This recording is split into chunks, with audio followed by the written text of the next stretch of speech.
એ મનતો નિગમ પંથ નિર્ધાર. જે વેદ માર્ગ છે એ સત્ય માર્ગ છે, જેમાં કોઈ પણ પ્રકારની જે ધારામાં છાંય નથી ઢળતી એ વેદ ધારા છે. આપણા જે ચાર વેદ છે એવી માન્યતા છે, પણ એ વેદને કોઈ રચ્યા નથી, આપોઆપ પ્રગટ થયેલા છે. જેને અપુરુષય કહેવાય છે, જેનો લખનાર કોઈ પુરુષ નથી. વશિષ્ઠ અને ભરદ્વાજ ને બધા ઋષિઓ એના દ્રષ્ટા કહેવાય, પણ એમને લખ્યા છે એમ ન કહેવાય.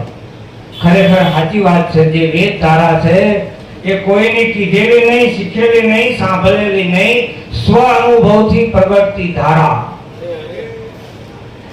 વેદ અર્થ શબ્દ સૂચક છે. વેદ એટલે જાણવું. વેદ એટલે જાણવું. જેને આત્મ સ્વરૂપને જાણ્યું છે એના ઘટમાંથી જે આ શબ્દ નીકળે એ વેદ વાક્ય છે. રામકૃષ્ણ પરમહંસને કોઈએ પૂછ્યું તું કે બાપુ તમે વેદને વાંચ્યા છે, જાણો છો? રામકૃષ્ણ કે મેં વેદને જોયા નથી.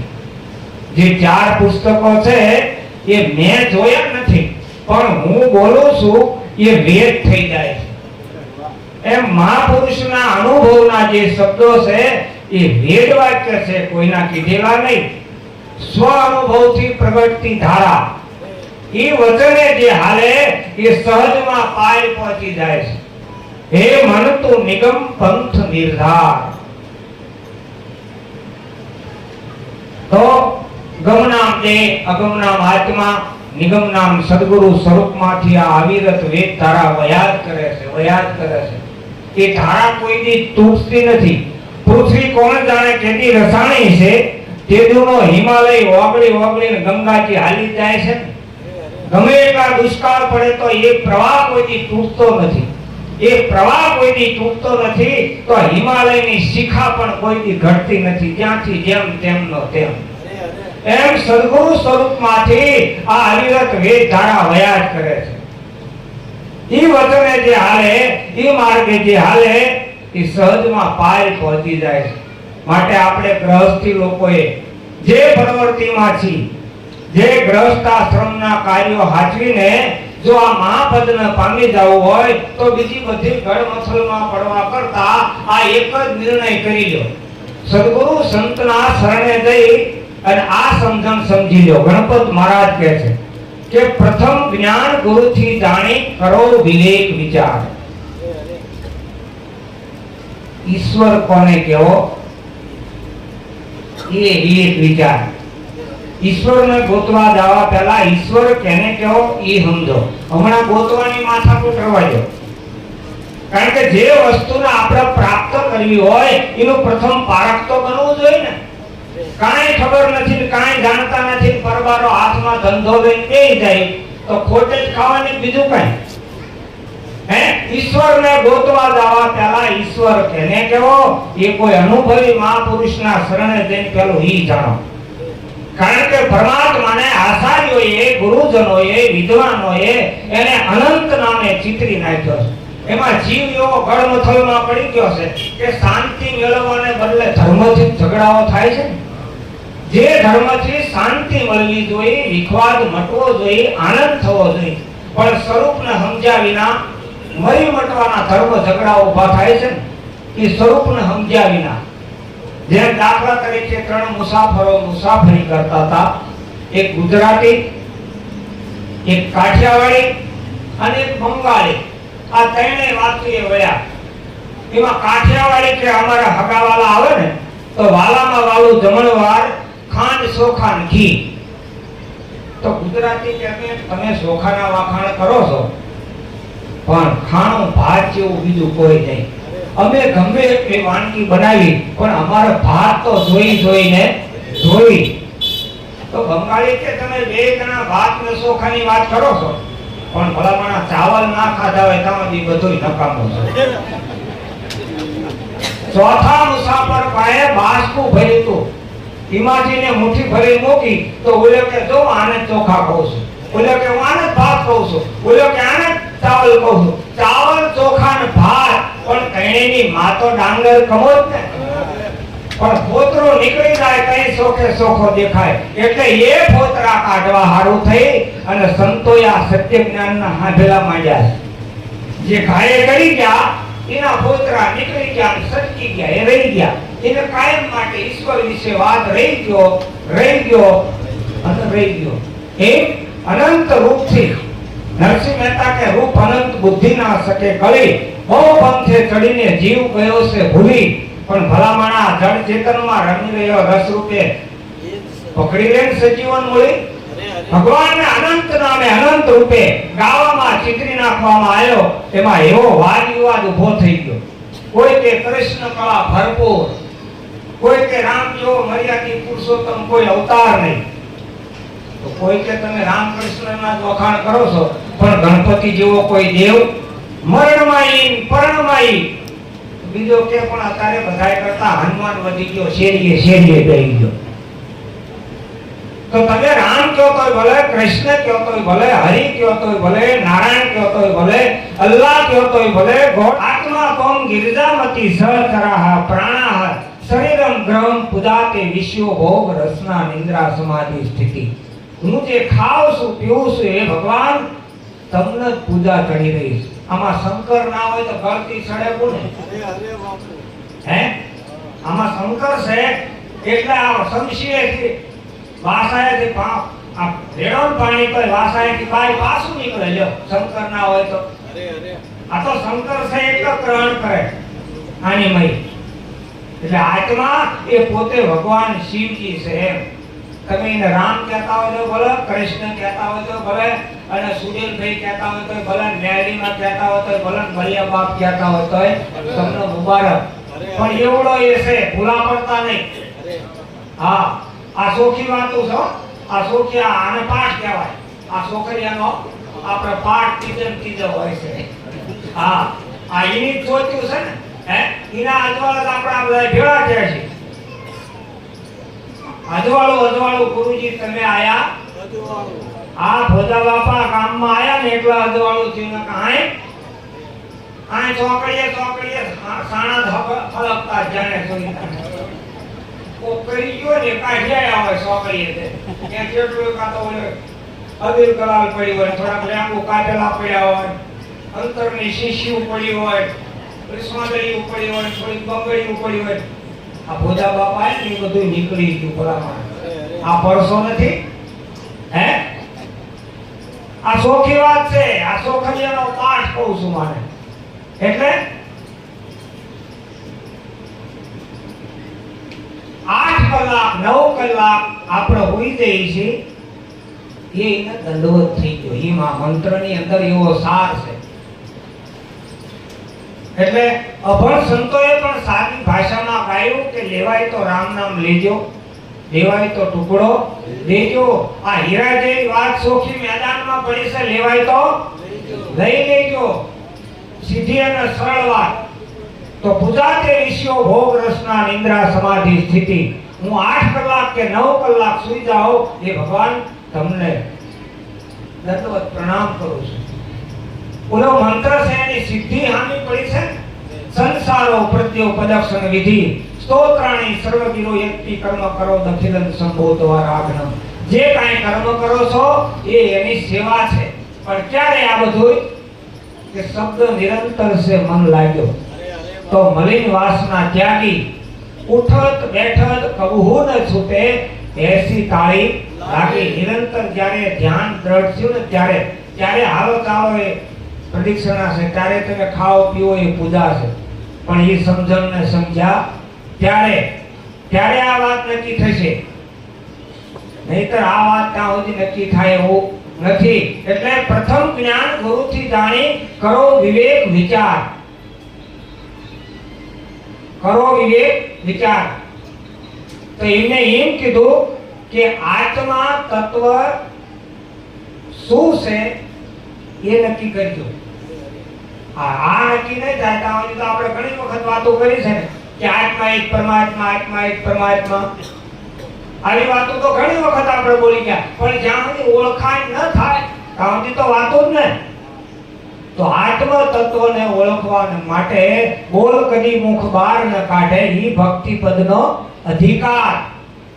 આત્મ તત્વ ઓળખવાને માટે ઉન્મુનિમાં રહ્યો એમ બોલવાનું બંધ કરો. તો ઘણા એવું સમજે મૂંગા વ્રત લેવું પડતું હોય છે. તો મૌન વ્રત લીધા પહેલા ઓલા મૂંગા હોય ને એને પૂછ્યા તને કેવી મજા આવે, અમારે તો વ્રત લેવું છે અને તારે તો આમ તો જન્મ્યો ત્યાંથી જ વ્રત લેવાઈ ગયું ને, તારે બોલવાનું જ બંધ છે તો કઈ ભગવાનના દર્શન થાય છે? એને બિચારા ઘણું બોલવું છે, એ આંસકા મારતા તમને સે થાકે બંધ થાવ તો પણ બોલ કદી મુખ બહાર ન કાઢે. એટલે આ સ્મરણ આ ભજન હોઠ કંઠના જીભના સહારાથી થતું નથી. ઉન્મુની અજવાળા ભાયા પંચરંગમાં જઈ પડી, શબ્દ કટાર સુરત સાથે લડી, એને કેમ વિસરીએ પલઘડી, આ તો અમને અમૂલક વસ્તુ જડી. હોઠ કંઠ જીભના સહારા વિના સ્મરણ કરો, જેને ઉન્મુની મુદ્રા કહેવાય છે. કેસરી સાસરી ભૂસરી અગોસરી જે કહેવાય, ઉન્મુની દર્શે આદિ કરતા કેરો ઠામ, પ્રથમ પૂજુ મારા સદગુરુ દેવ, અખંડને આરાધવા, ખોલી જોયા મેં પિંડ બ્રહ્માંડ, આ એક સોહમને સાધવા. બોલ કદી મુખ બહાર ન કાઢે, ઈ ભક્તિ પદનો અધિકાર. એટલે આ સમજણ વિના કે ખોટા અવળા રસ્તે સડી જતા નહીં. ઘણા એમ કે આપણી આંખે કુદ્રષ્ટિ થાય છે તો ભક્ત કવિ સુરદાસ થઈ ગયા, એને એક વખત કુદ્રષ્ટિ થઈ હતી તો એને ધબધબતા ઉના હરૈયા કરીને આંખીમાં અડાડી દીધા હતા. હતી તો કુદ્રષ્ટિ થઈ તો આપણને કુદ્રષ્ટિ થાય તો હાલો ને આપણે એવું કંઈક કરીએ. એટલે વિચારજો પેલા ઓલા સુરદાસ હોય એમને પૂછ્યા તમને કુદ્રષ્ટિ નથી થતી ને? તો એવડા કે અમને હંસલ ઉપર કુદ્રષ્ટિ થાય એનું શું કરવું? ઇન્દ્રિયો એનો ઉપયોગ કેમ કરવો ઈ શીખો. ઈ નહીં શીખો ને અમુક સાધન નામ બગાડી નાખશો તો સાધન વિના સિદ્ધિ કેવી રીતે પામશો? સાધનને નહીં બગાડો. સાધન તો ઘણું અમૂલક છે. આવા અમૂલક શબ્દો સંભળાય ત્યારે આપણા પારક દ્રષ્ટિ આવે ને, ત્યારે ફક્ત જન્મથી થયા હોય તો ગમે એવું જ્ઞાન આપણા માટે શું કામનું? દર્શન માત્રથી દોષ કરે એવા સંતના દર્શન આ આંખ હોય તો થાય ને. સાધન ખરાબ નથી હો, સાધનના ઉપયોગ કરતા ઉપર આધાર છે. સાધન તો સારું નથી કે નરસું નથી. આપણું મકાન એ સાધન જ કહેવાય ને. હવે એ મકાનમાં એના નીચે બેહી મકાનમાં હરિગુણ ગાવતો ગવાય અને કલબ માંડો તો કલબ એ મંડાય. એમ આપણી પાસે કદાચ 25-50 લાખની ગાડી હોય તો એની એ ગાડી લઈ આપણો ધંધો સંભાળી લે, એની એ ગાડી લઈ અને 25-50 ગૌ માથે કોક સંત સમાગમ હોય તો એ લાભ લઈ આવી વળી પાછો આપણો ધંધો સંભાળી લે. એની એ ગાડી લઈ અને કલબમાં જવાય, એની એ ગાડી લઈ અને રતિબાજ કરવા જવાય. સાધન ક્યાં ખરાબ છે તમને જો ઉપયોગ કરતા આવડતું હોય તો? એ ઇન્દ્રિયો સાધન છે. એટલે કબીર સાહેબ કે ખબર વિના ક્યાંક રખે અને ખોટી તિતિક્ષા આપશો માં, આંખ ન બુંધો કાન ન રૂંધો, તીનો કષ્ટ ન ધારો, ખુલે નૈને પિસાનો, હસી હસી તમારા સુંદર રૂપને નિહાળો. પણ સમસ્યામાં સંતોએ વાતો કરી છે એના મર્મને જાણો. બોલ કદી મુખ બહાર ન કાઢે, ઈ ભક્તિ પદનો અધિકાર. તો આ સંતોએ જે સારવાળી જે વાત આપણને બતાવી છે એમાં ધ્યાન આપણું થોડું દોરીને તો આપણને ખ્યાલ આવે, બાકી ખબર પડે એવું નથી. બહુ આમાં ઝીણવટ રાખવી પડે એવું છે આ. અને સાયણી થોડી ઝીણી હોય ને તો ઝીણી વસ્તુ તકે ને, મોટી સાયણી હોય તો આવડા નાવડા મંગળા હોય તો હું હરાની રીતે કોઈ આ તો ઝીણી વાતો ઝીણી છે. લોઢા કાપે ઝીણી, આ વાત બહુ ઝીણી છે. અરે પાણી સે પતલા જ્ઞાન હે. વિચાર તો કરો તમે. આ 4% આમાં पानी से पतला ज्ञान है, पाप भूमि से भारी, अरे क्रोध अग्नि से तेज है. આપણે જો આટલા ટાઈમથી સત્સંગ કરતા હોય ને આપણામાં ક્રોધ તો સહેજે ઓછો ના થતો હોય તો સમજી લેવાનું આપણે ભજન કરતા નથી. ખાલી અમથા આપણે સત્સંગમાં આવી છીએ. આ જડીબુટ્ટી છે ને બહુ કામ કરે છે હો. આ એક જ જડીબુટ્ટી બધા દર્દ ઉપર કામ કરે છે. હા, આ સતની શમશેર છે. મારજો 5-25 ની ટોળી આ એ છે. આ કોઈ કદાચ એવું ના માની લેતા ગુરુગમ કંઈક કીધું હશે, મહામંત્ર કંઈક કીધું હશે, બોલો ટોટલા લખાય એ નહીં. છેલ્લી વેળાની સતી રાણી ગાયત્રી અમને સંભળાવો, જાડેજાએ તોરલને કીધું હતું કે એથી મારા જીવની આ મુક્તિ હોય. એમ જાડેજો કહેશે કે રુદિયો રૂએ માયલો ભીતર ગલે. એક સહેજ વાત ફેરમાં જતી હતી તોય જાડેજાએ તોરલને કહી દીધું છેલ્લી વેળાની આ ગાયત્રી અમને સંભળાવો. આ જે ગાય ને એ તરી ગયા. આ નીમ જીભે અંદર ગુણ ગાય છે એ ગાયત્રીની વાત છે. આ ટોટલા લખી જાય એની નહીં. આ ગાય જે તર્યા, આ અખંડ ધારા જે અમર વર્ષે કરે એના આધારે તો અવાજ થાવે. હવે બોલતા પુરુષને બીજે શું ગોતવો? અણી અગ્ર પણ ત્યાં કહાવે. પણ સદા સુરત્યની રહે નિજ નામમાં તો અનેક પ્રકારના ઈ રંગ લાવે. દાસ સવારે ગુરુ ફુલગરજી મળ્યા તો ભલામણ સુનની ધૂનમાં સુખ પાવે. તમારી પાસે આ ધૂન 24 કલાક ગાજી જ રહી છે, પણ આ દુનિયાનું સાંભળવામાં આપણે નવરા ના રહ્યા. આ મય ગાજસીનો કોણ સાંભળે? આ તો જંતર વાગે, રૂડું જંતર વાગે. કોઈ જ્ઞાની પુરુષ જાગે આવું જંતર આનમી વાગે છે. એટલે પ્રથમ જ્ઞાન ગુરુથી જાણી કરો વિવેક વિચાર. બોલ કદી મુખ બહાર ન કાઢે ઈ ભક્તિ પદનો અધિકાર. નટ જેમ પટની ઓથે રહીને સુરત ચાલે સાથ. નટ જેમ પડદા આદો રહી અને પૂતળાને નચાવે છે. પૂતળા નાતે દેખાય એમ આ સંસારની અંદર મહાપુરુષો બધા યથાવત વ્યવહારો કરવા છતાં આ કળાય નહીં હો. આ શું કરી રહ્યા છે એ કળાય એવું નથી કે તમે ઉગારામ કરો છો. હમણાં જોડા હાથતા હતા ઘડીકમાં સંત થઈ ગયા. જોનારા તો જોવામાં રહી ગયા. મહાપુરુષો ખેલ ખેલીને વિજય ઘંટ વગાડી ગયા. જો હે આ નટપટની ઓથે રહી સુરત ચાલે સાર. કરે ખેલ પણ કોઈ ના વર્તે. એવો આ છે ગુપ્ત રસનો ખેલ છે. પટો આંટી મેલઈને સમજાય. આંટી કઈ મેલવાની છે કે હું દેહ છું. પહેલી વાત તો હું દેહ છું એ મોટી આંટી. હું ફલાણી નાચનો હું નમતો છું. આ આંટીઓ છે. આ આપણે કાઢી પડશે. કોઈ કાઢ્યાલ છે? આ મોટું ભ્રમણાનું ભૂત કરી ગયું ભલામણા.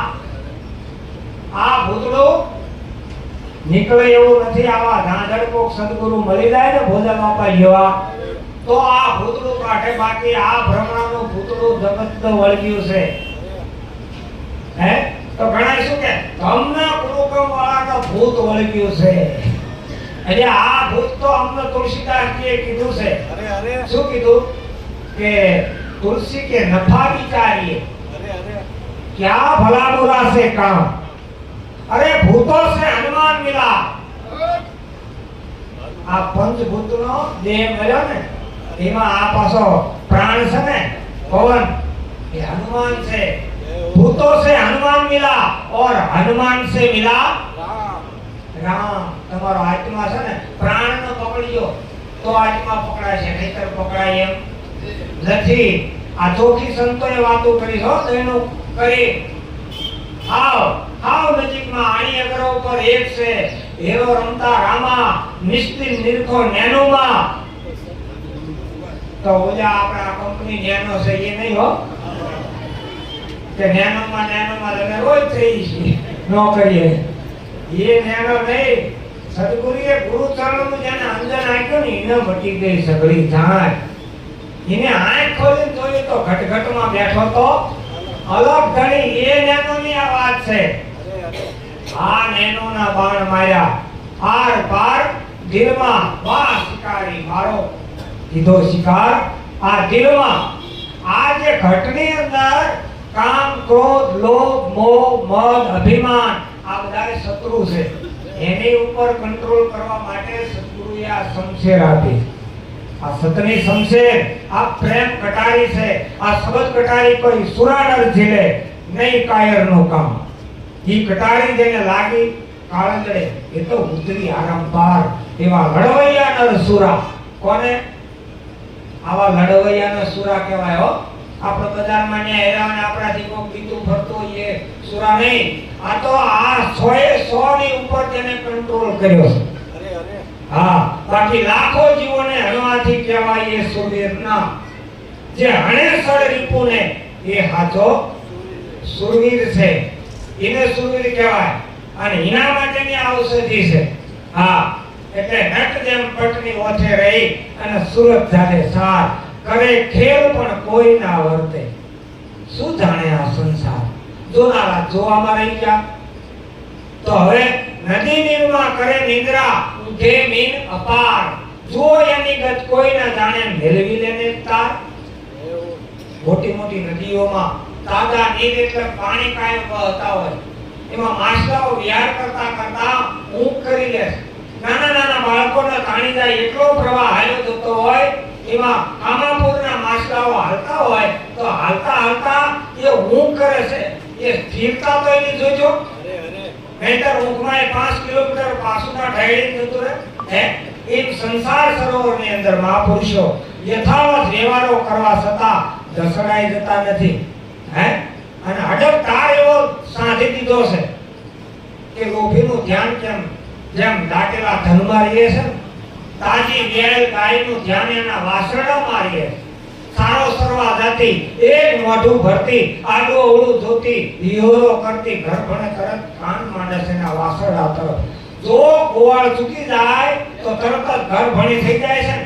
એમ એક સણવારીના વાસરડાને ભૂલતી નથી. એમ લોભીનું ધન કાયમ દાટેલા ધનમાં હોય છે. પછી બધા બહુ માથા આમ કદાચ મહેમાન ગતિએ વિયો ગયો હોય તો એનું ધ્યાન દાટેલા ધનમાં હોય. રાતે તેમ કદરાનું સપના જેવું આવે તો એને સપનામાં દાટેલું ધન જ દેખાતું હોય. એમ લોભીનું ધ્યાન કાયમ દાટેલા ધનમાં રહે. માતા કામકાજ કરતી એનું ધ્યાન એના બાળકમાં રહે.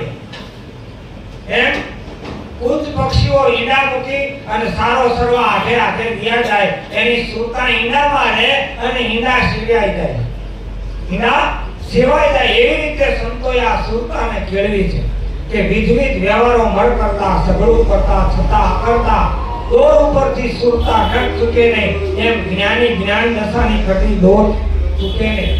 ગમે ત્યાં જાય, ગમે એવા દેશકાળમાં વર્તે, સૌનો દેશનો પરિવર્તન થવા છતાં એના રંગમાં ફેરફાર પડે નહીં, એ નિશાન ચૂકે નહીં. એ ખરો સાધક છે. બાકી સંગ ફેર થઈ જતા કાળે કરી જેના જીવન વર્તમાન પલટાય છે એ કાચો સાધક છે. પણ ગમે ત્યાં જાય, ગમે એવા દેશકાળમાં વર્તે, પોતાનો રંગ બદલે નહીં, નિશાન ચૂકે નહીં, એ ખરો સાધક છે. એ ગમે ત્યાં જાય પણ કોઈ દી લેપાતો નથી. જેમ દોર ઉપર સડેલો નટ સુધારો હાલ્યો જાય, સુરતાનો તાર એવો સાધી દીધો સામે બાંધેલી દોરની ગાંઠમાં. આમ દોર ઉપર આમ હાલ્યો જતો હોય, બીજા વધ્યા બધાની 9 વૈદ્યો કરતા હોય અને પ્રેક્ષકો બધા તાળી વગાડતા, છતાં આનું કઈ ધ્યાન નથી. આનું ધ્યાન તો સામે બાંધેલી દોરની ગાંઠમાં છે. એમ સોહમ પરોવી લે પવન में बांधी ले मेल सुमेल, ब्रह्म गांठ हृदय धरी तू ईश्विद माला फेर. माला निज श्वास की फेरेगा कोई दास. એનું પરિણામ જોજો. હા, આ નકલી મન બુદ્ધિની ગોઠવેલી કડીઓ નથી. માલા નિજ શ્વાસ की પોતાને. આ હમણાં શિવરાત્રી ગઈ, મંદિરમાં જઈને ભગવાનની ઘણા સ્તુતિ બોલતા કે આત્મા ત્વમ ગિરજામતી સતરાહ પ્રાણાહ શરીરમ ગ્રહમ પૂજાતે વિશ્યો ભોગ રસના નિંદ્રા સમાધિ સ્થિતિ સંસારો પ્રત્યો પદક્ષણ વિધિ સ્તોત્રાણી સર્વગિરો યત્પિ કર્મ કરો દખિલં સંભો દ્વારાગ્નમ. આ બોલી તો છે. આનો અર્થ શું? આનો અર્થ ના જાણી તો ગાતી ગાતી આવી ગાતી ગાતી થઈ એવું થયું. આત્મા ત્વમ એટલે હે ભગવાન શંકર, મારો આત્મા ઈ તમે છો. નકરા કઈ આપણા સંતો વાણીમાં કઈ ગુરુગમ વાળા કહે છે ને આપણે આ નવું નથી. આપણા ઋષિ મુનિઓએ પણ શાસ્ત્રોમાં વાત કરી છે, પણ એમાં ક્યાં ધ્યાન દેવું છે? આપણે તો મોટી મોટી હેડી વાતો કરી હોય ને હનુમાને ગદા મારી ભેમા આ પડદો માર્યો એમાં આપણું ધ્યાન છે, આમાં ધ્યાન નથી. સંતોએ વાત એકદમ નજીકમાં સહજમાં કરી દીધી, પણ એ વાત આપણને ગમતી નથી. આ અંતરી સત્સંગો